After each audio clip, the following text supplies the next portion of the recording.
Greetings, everyone. Welcome to Catalyst Energies. My name is Dee. Thank you for joining me. I am so grateful that you are here. We are going to talk about the new moon in Capricorn. This is a Catalyst new moon forecast. We're going to look at the main astrological themes, among other things, over the next 2 weeks. We have a Capricorn new moon. Actually, that was exact, not even an hour and a half ago. I actually recorded this once already, and in retrospect, or after the recording, something had transpired that I realize now was why I was feeling the resistance to doing this recording up until this point. It all makes sense. I felt that resistance, and it was more than just procrastinating. After years of doing this, I still get nervous and kind of like, does anybody care? Why am I even bothering? I have tried to stop doing this so many times, and Spirit's like, no, you don't.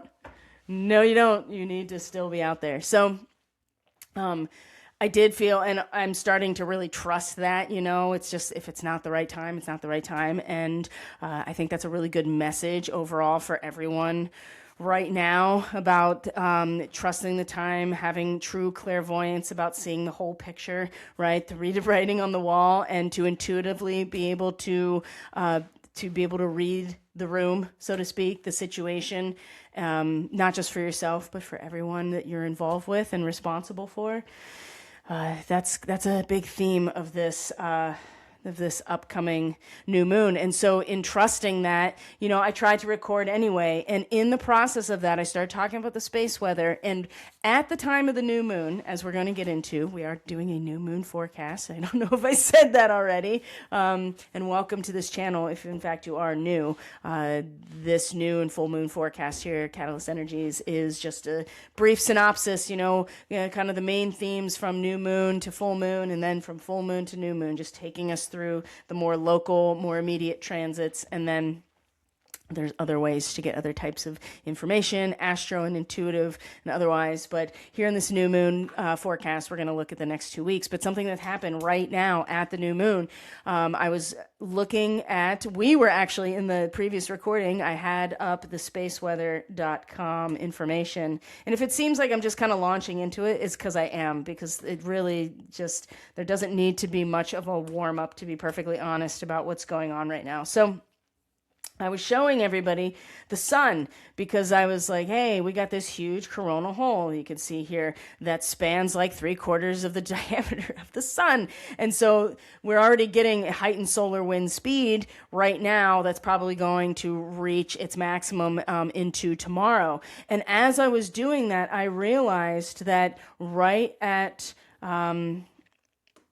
as I was talking about it, I realized that there was this X-class flare that was, not that long ago, just a couple of hours ago, universal time. I was like, oh, that seems really important to be happening on this Capricorn new moon that has all of these huge transits that are going to be happening, coming right off of it in the next couple of days. And I thought to myself, I wonder if that X-class flare, which sunspot it's coming from, I wonder what it looks like. I wonder if there's a CME involved, because if there is, we're about to get like auroras down to the equator type of activity. And with a weakening magnetic field, it is sure to really, there's so much intensity in the transits coming off of this new moon, the new moon itself, all these planets clustered around late stages of Capricorn, Uranus, where Uranus is, Saturn, Neptune, it's so concentrated, and it's so big,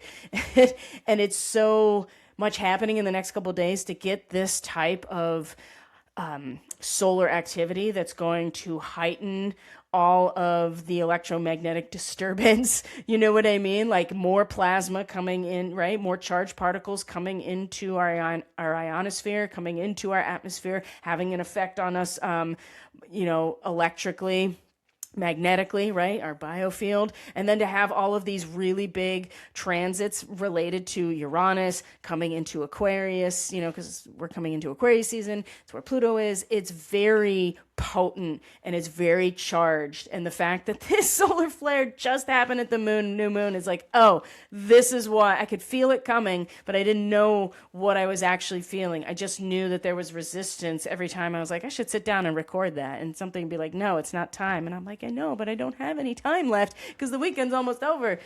It's okay.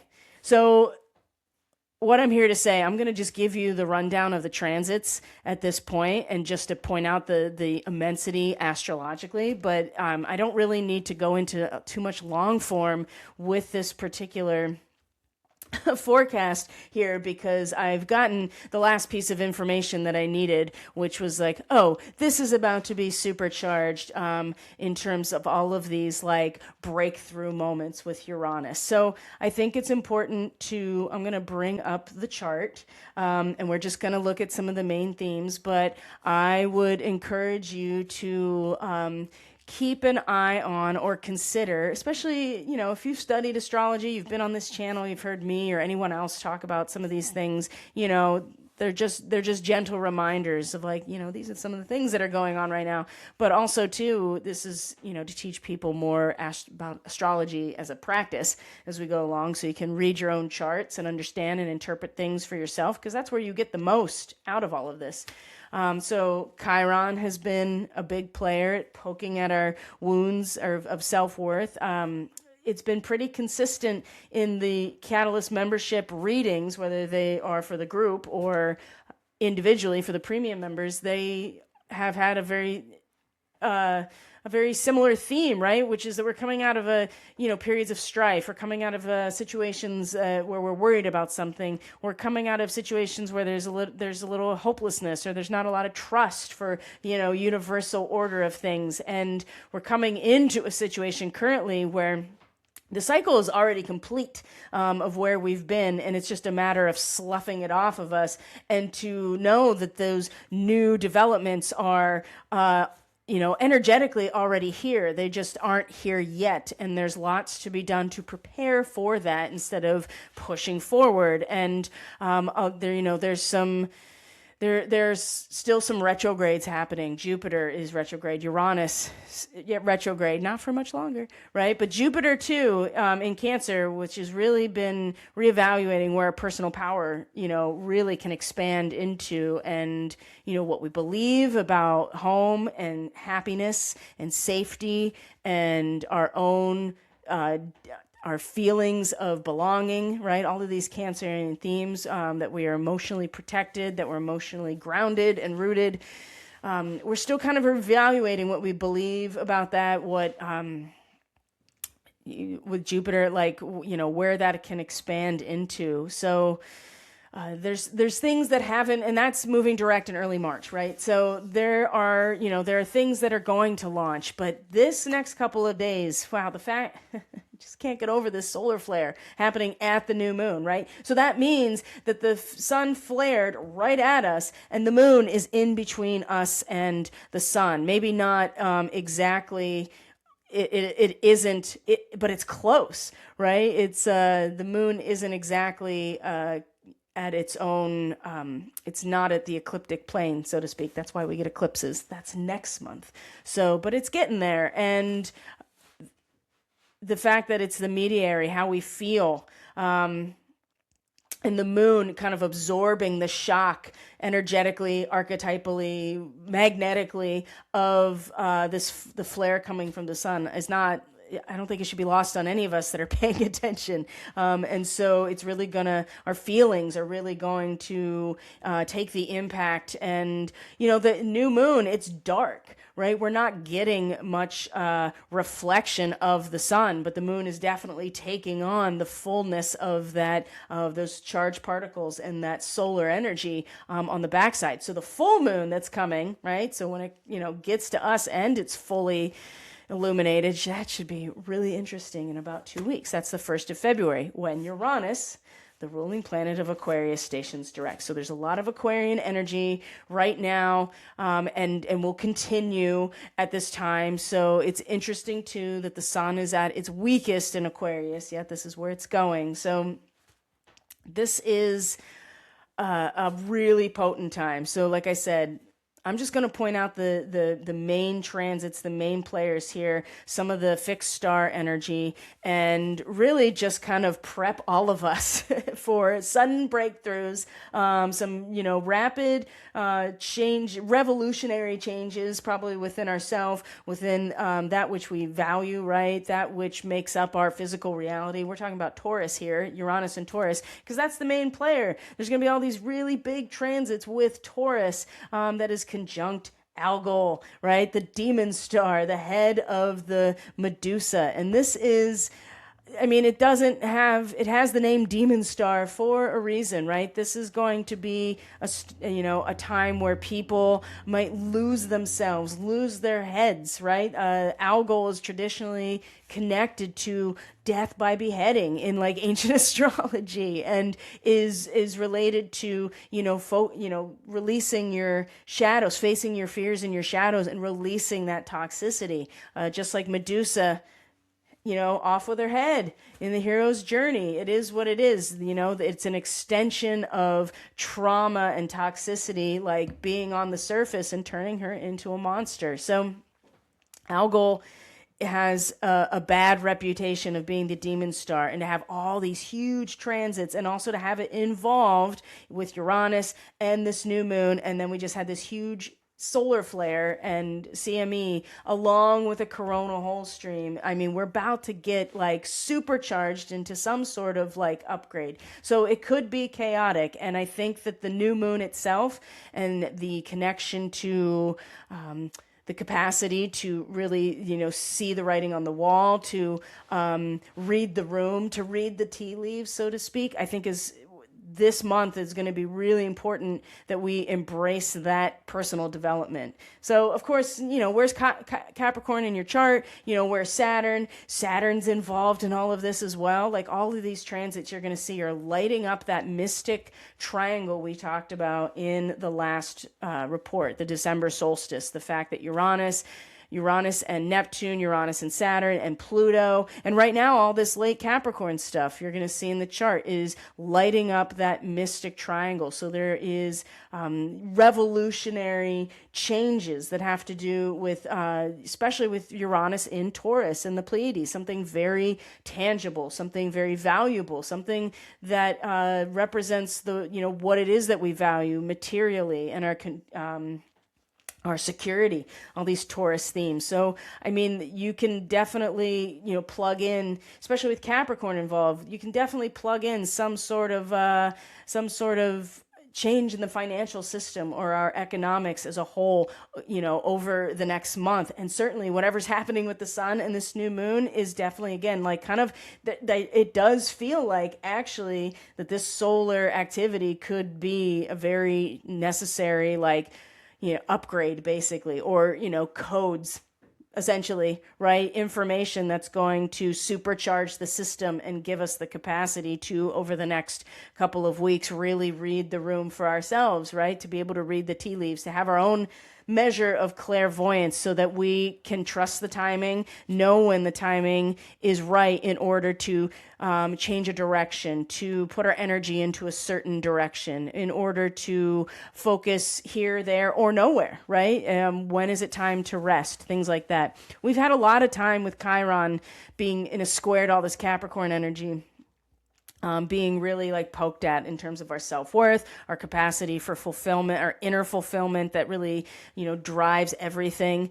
And Chiron is the intermediary between Saturn and Uranus. And these two are the big players, in my opinion, with this whole lunar cycle, because it is Capricorn. Capricorn is ruled by Saturn, but Saturn also rules your Aquarius, which is what we're moving into, right? There's the sun is moving into Aquarius, and so is Venus, Mercury, Mars. They're all going to meet Pluto in Aquarius. And so this is the time where the collective has the capacity to take their disciplined use of their spiritual energies and really restore some balance, right? And I do feel like that right now, whatever's going to happen over the next week, right now, and what we respond to, and then leading up to the early February is going to be really crucial in terms of fine-tuning that ability, right? Of being able to really read between the lines what's going on. and develop that within ourselves. So, but there are going to be, rapid, unexpected changes and sudden insights. They'll probably be more subtle though, because Uranus is retrograde, but not everybody. Some people are really gonna literally lose their heads. Well, not literally, but psychiatrically, with algal involved and everything. But a lot of us are really gonna like have some structured and dedicated movement, even with just new ideas and new ways of solving problems coming around. So let's start. I've already showed you the sun, the X flare.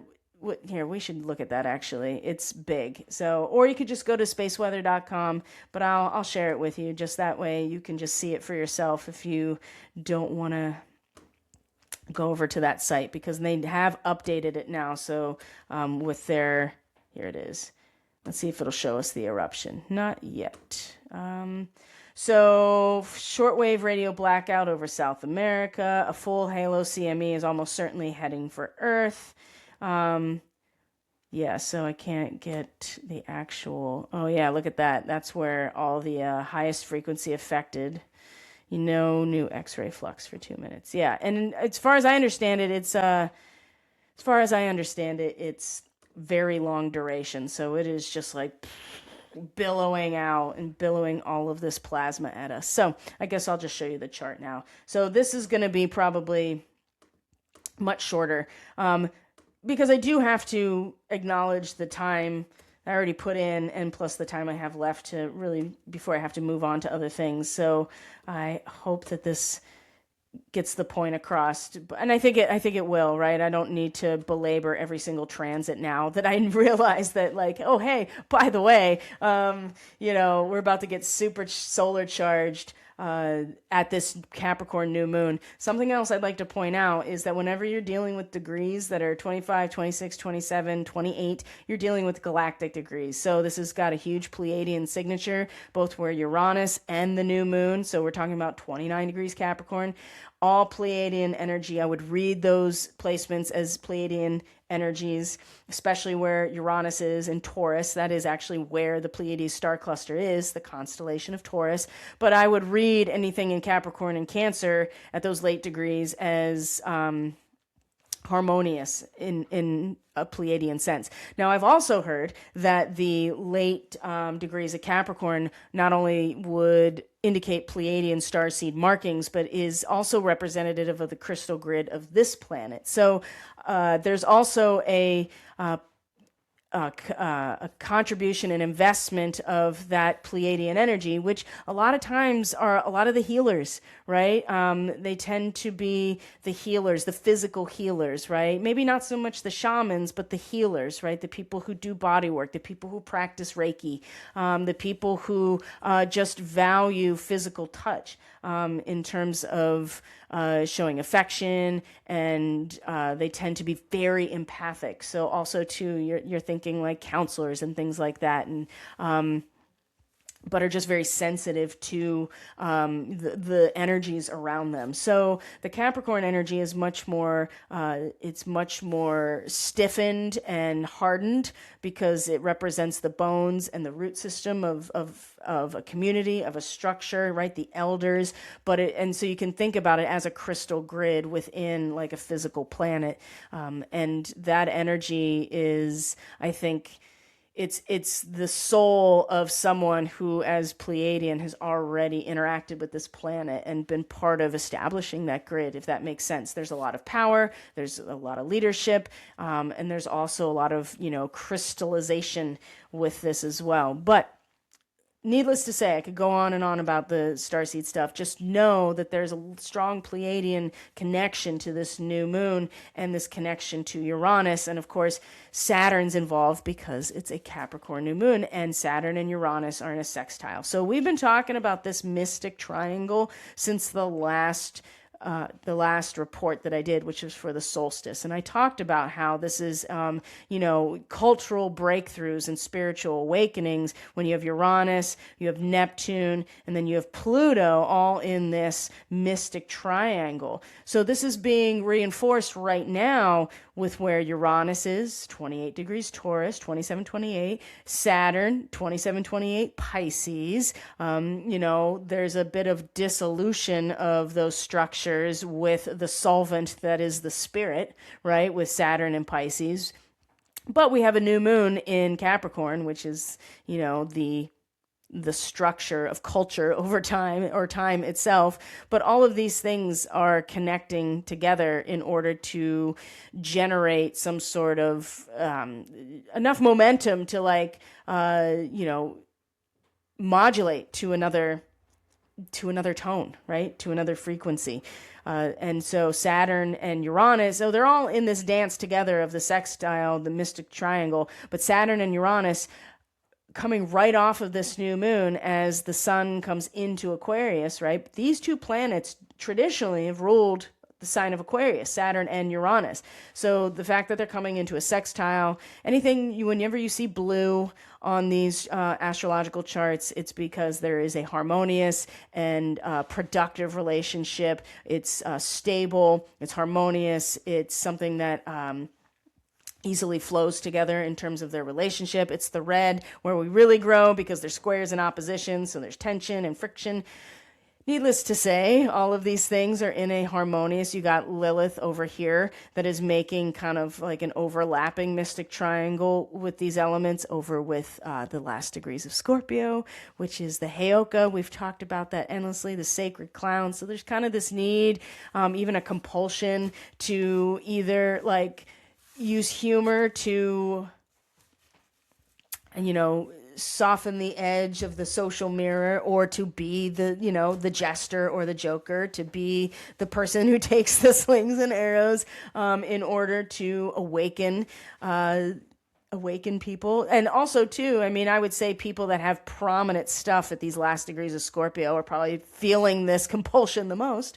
But it's also still opposite Uranus. But anyway, this is a very favorable set of conditions to also be coming in with a new moon, a very highly galactic starseed new moon, as well, Pleiadian new moon, as well as just the infusion of the solar energy from the sun. There's a lot of potential here. So I do want to just share real quick here, not even real quick, but the connections to Uranus in particular, of not only this new moon, but Mercury trines Uranus, Saturn is in a sextile, Mars is going to be in a trine to Uranus, because we're all moving into Aquarius season. So I feel like Uranus sitting at Algol like this, to get this supercharge of solar energy, this demon star, I think it's really important that we take some time to unpack some of these bigger transits. So certainly, Mercury and Uranus coming into a trine with each other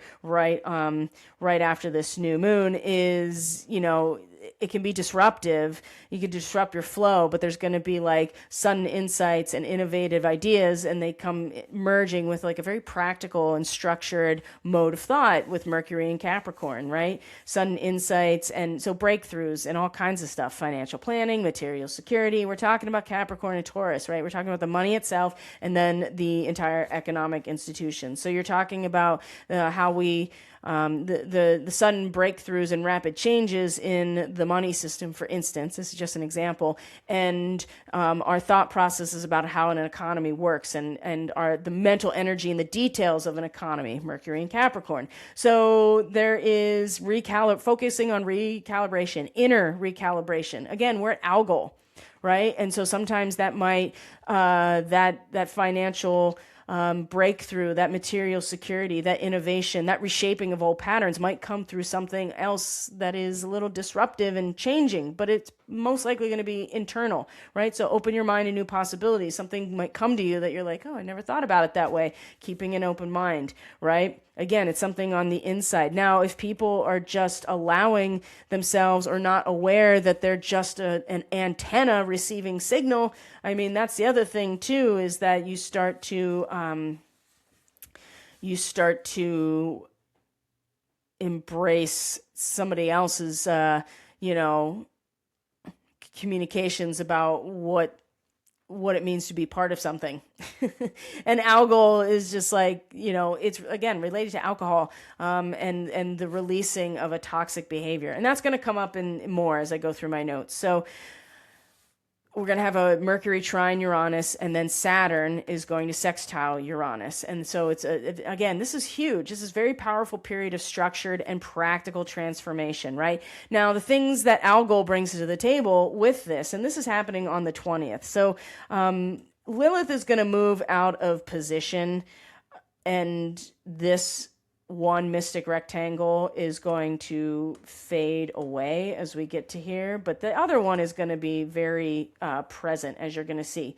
And so Saturn and Uranus in a sextile is a main component of this. And so this is very structured, it's very practical, unconventional approaches, which is very Uranus, about moving forward, new beginnings, right? Letting go of that which has run its course at 28 degrees Taurus. Like I said, what algal brings to the table is confronting intense and maybe repressed emotional issues or fears. I mean, it is the demon star, so there's intensity, but there's transformation through that adversity. So I do also feel like that a lot of what's going to happen is, the internal personal transformations that are going to come through sudden upheavals and changes at a collective level, right? And so it's going to bring this stuff up. You can already see it. It's not like it hasn't been happening, but it's just, we're about to get like a surge of it. You know what I mean? It's like a storm surge that's going to be coming through with this energy in the next couple of days, right? And so a lightning bolt of awareness, a mental shock, unexpected events that force you to confront deep-seated fears. I mean, I'm not trying to give you the fear porn or the black pill here. It's just what is Saturn sextile Uranus. And so, especially with algal involved, repressed parts of yourself. So it can be very intense, but if you've been really working on things, then maybe it won't necessarily, you'll identify it. The Saturn part is identifying as like, wow, this is exactly what I need in order to, to give me the drive to resist whatever is restricting me and reclaim your personal power. That's a bit. It's integrating radical change with responsibility, and Saturn's responsibility is to to spirit in these late degrees of Pisces. Right? It is been worn down by the constant flow of water, right? Even, just like a canyon is created or any running body of water, right? We know that water will eventually even wear down rock. So Saturn has been worn down, but not, reshaped by our own spirit. And so there is still responsibility. And of course, this is again about the new moon, that we have a responsibility to be able to, really be able to persevere, I guess you could say. So the sextile offers a chance to channel this energy constructively. It can be potentially chaotic, as if it hasn't. I mean, it is chaotic, and it's just getting more, right? There's more troops moving into Minnesota. There is shit going down in Syria as of today. There's this huge solar flare. Like, we're about to just get, again, I'll say it again, we're about to get this supercharge of shit happening that could be potentially chaotic, but it also is going to be very constructive and disciplined. And in fact, we're about to get a lot of deep power, power-ups from Pluto about, using our disciplined spiritual energy in order to, achieve balance, maintain harmony, or reharmonize, right? To put things back into balance after they've been put out of balance by the same types of energies, right?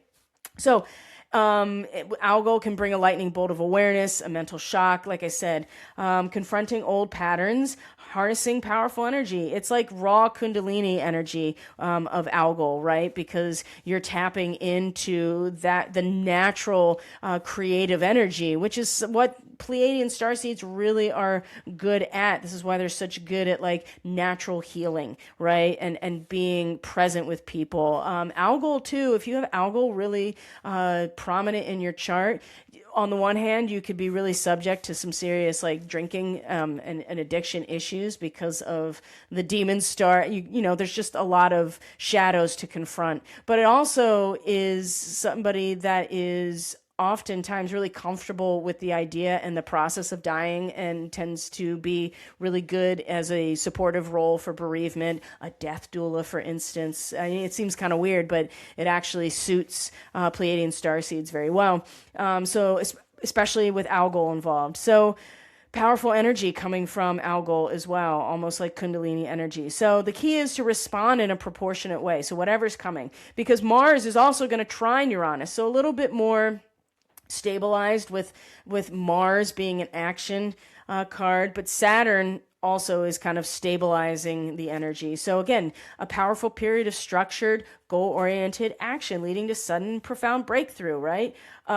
This is pretty substantial. And then right after that, Mercury and the Sun come into a cazimi or conjunction, 2 degrees Aquarius, an unexpected thunderstorm. I mean, just, and then the barrage of conjunctions with Pluto, the Sun, Mercury, and Mars, all meeting Pluto at 4 degrees of Aquarius, which is a Hindu yogi demonstrating his healing powers, right? You put all of that energy into and focus and discipline into your spiritual nature, whatever that is, your practice, right? Your purifying, your meditations, your practices, whatever they are, right? And then you use those in order to do good for your community, the divine physician, so to speak. And we're all going to get this kind of supercharged every time a personal planet or body comes across Pluto. It's going to be this intense moment of just like, oh, I can, there's just raw power with Pluto. But that comes from destruction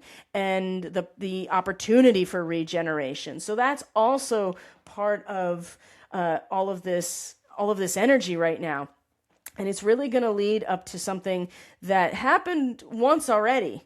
And that was in April of 2025, last April. And that's Neptune finally coming into Aries, and will stay in Aries. And in fact, it's going to be February when Saturn and Neptune are exactly conjunct in Aries, which apparently hasn't happened in like thousands and thousands of years. So there's something brand new, some brand new, a broad humanitarian, it's a revival, a spiritual revival. And I think that Saturn meeting Aries, like Neptune like this in Aries in February, like whatever it is, it's going to give a form or a structure or an infrastructure. It's going to stabilize whatever that is. And that's coming quickly, right? That is coming very quickly. But before that happens, Neptune is first going to come into Aries. And, Neptune hasn't come into Aries since, the mid to late 1800s, right? 19th century, the Civil War.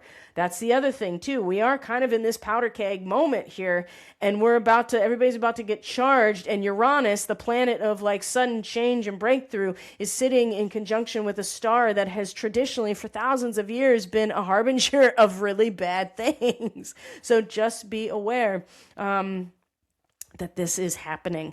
126, that's when Neptune comes into Aries. So that's another time period next Monday to really pay attention to. Incidentally, it's the same day that we can start filing our federal taxes. So maybe everybody, who knows what's going to happen on that day, but Neptune comes into Aries. So last April was the first time it did, and then it retrograded and went back into Pisces since then. So, take a look at last April into May, what was going on last spring into summer for you, because we're going to start revisiting that with a whole different perspective, on our filter this time. That's going to be very interesting. The full moon's going to be in Leo on the 1st of February, and then back to Uranus, right? The ruler of Aquarius. We are dawn of the age of Aquarius. We are truly there. I mean, we still have a couple hundred years till we actually move into the age of Aquarius, but we're closer to it than not, so we might as well just embrace it as we move forward. Uranus is going to station direct right after the Leo full moon, and you can bet your ass that when Uranus stations direct on Algol, you're going to see it. You're going to see it. You're going to feel it. You're going to know it. Something is, a surprise losing of a head somehow, right? it's not that it's all bad, you just have to learn how to fly it, right? That's what all of these difficult positions really, what it all boils down to. So this is not a caution, and I hate to even like be, this is just forecasting. Like, how could it not be intense over the next week, if not two? I'd be surprised if there wasn't like even more direct, like, holy crap, I can't believe that's happening, things that are happening in your personal life and then on the collective. But if you can, so it's like the net is tightening, if that makes sense. I just watched something where that was the title of the episode, and as I was watching, everything is closing in, and it's the net being tightened, right? All of the holes are being reduced in the net so you can catch what it is you can catch and bring it in. And I feel like that's happening a lot right now.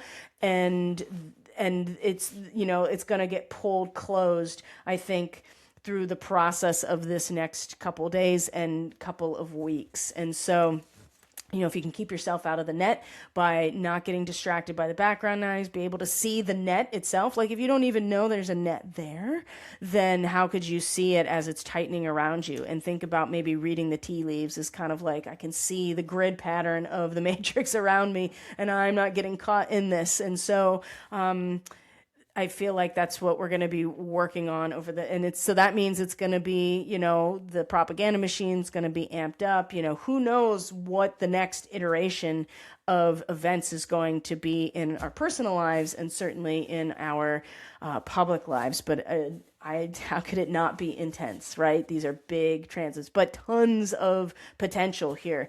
I would say just, again, if you stay out of the net as much as you can, right? Focus in on, your own inner fulfillment. Know that the seeds, that you have gathered last year are soon to become potent and able to be planted. And right now we're finishing out the year of the snake. I think that's really important. And that's a message that keeps coming through with my premium readings and the Catalyst membership readings, is that we've come out of some difficulties. We've learned a lot.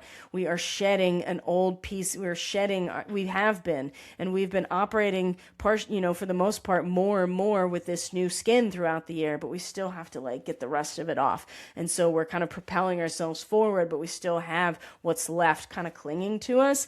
And, sometimes you may have to shimmy a little bit more. You might have to rub against a rock, whatever. I'm using this as, this imagery to give you a sense of like how we look at this next couple of weeks, because once we get to the year of the horse, which is going to be the eclipse cycle in mid-February, I mean, we're entering into a new time capsule of experience at a soul level. So we want to shed as much as we can over this time period. And I always see these like huge solar events, that have been happening, and they're not really that huge. They're just more impactful because the field of the planet is weakening to prepare for its transition, kind of like how everything seems to be right now. So if we're at least aware of it, and aware of the potential, then we can, take the steps to mitigate what would be negative impacts of these things. We can't control everything, but we can control how we respond to it. And I just feel like that, yes, we're going to get some like solar upgrades from this solar activity at this new moon that is going to propel us into being more intuitive, more discerning, more prepared to take a calculated risk at the right time, to stay out of the net, right, of the false reality that is tightening right now. And it's like, anything we can get, we're going to take you with us. And so we want to stay out of that, and that means being able to read the room. That means staying eye on the prize, whatever that is for you, to not give up hope, to not get complacent, to find joy in where you are, and know that process too is something that we will be asked and almost expected to utilize as part of balancing things for humanity, right? So the more that we're able to stay out of the net, so to speak, the more we're going to be able to restore balance to an unbalanced situation, but not if we're caught up in that process. So I think that that's going to do it for this forecast. I would like to say that I'm going to be doing a year of the fire horse. I'm going to be doing a forecast, but before that happens, because it's wrapped up in the eclipse cycle as well, it's going to be a doozy, but I am going to be offering a couple of slots for personal forecasts for the year of the horse. So if you're interested in that, just kind of, and you're not already Catalyst membership or on my email list, which you can get through the website, if you're not already, if you're not already plugged in there, maybe you can get on the email list so you can know when I release these reading specials, because I offer it to membership first, because I only have so many slots that I can do readings for. And so I offer it to them first because, any small business, the people who take care of you, you have to take care of them. So they get to use their discount code. They could take up all the slots. However, if you are interested and I have room for more, I'll be releasing the information to my email list after I've made the offer to my membership. You may want to consider membership. Everything you need is in the description box below, including getting to my website, social media, and what else? Oh yeah, getting information about Catalyst membership. I know the lighting's not great, but it's better than what I have at this time of day. It was much better earlier. It was much, and the sun's going down, so this is perfect. I think that's it. If everything you need is in the description box. If you're interested in a yearly report for the year of the fire horse, just kind of stay tuned or get on my email list. And Catalyst membership, I will be doing premium readings or rolling right along. There'll be more coming out this week. And there are, let's see. Oh yeah, I'll be doing your energy reading, the membership energy reading at the end of the week, next weekend. So buckle up, friends. I know people say that all the time, but my gosh, how could it not be now? I mean, unless you like, a bumpy ride or you're ready for, the chaos. If you're the type of person that's like, I'm going to sit in the very back car of this old wooden roller coaster because I know it goes the fastest and makes me fly the furthest, then this is the perfect time to do that, right? That's what this is going to be. And so you might as well enjoy the ride while it's happening. And of course, if something really tragic or difficult is happening, that's not to diminish that at all, and to just remember, that you're not alone, and that every difficult situation is just the fertile ground for our growth, right? And I know that can be really hard to hear when you're in the midst of suffering or in pain for some reason, but it is the truth. And like, we've all come through our own tragedies, with that perspective on the other side, as difficult as it is to come to that realization. So anyway, hopefully that's not the case for anybody here, but if you need any support or anything like that, you know how to find me. I have my emails in the description box. I'm on social media. So take care, everyone. Have a electrifying, innovative, and revolutionary new moon as we come into Aquarius season, and I will see you on the next report. Full moon in Leo, everybody. Talk to you later.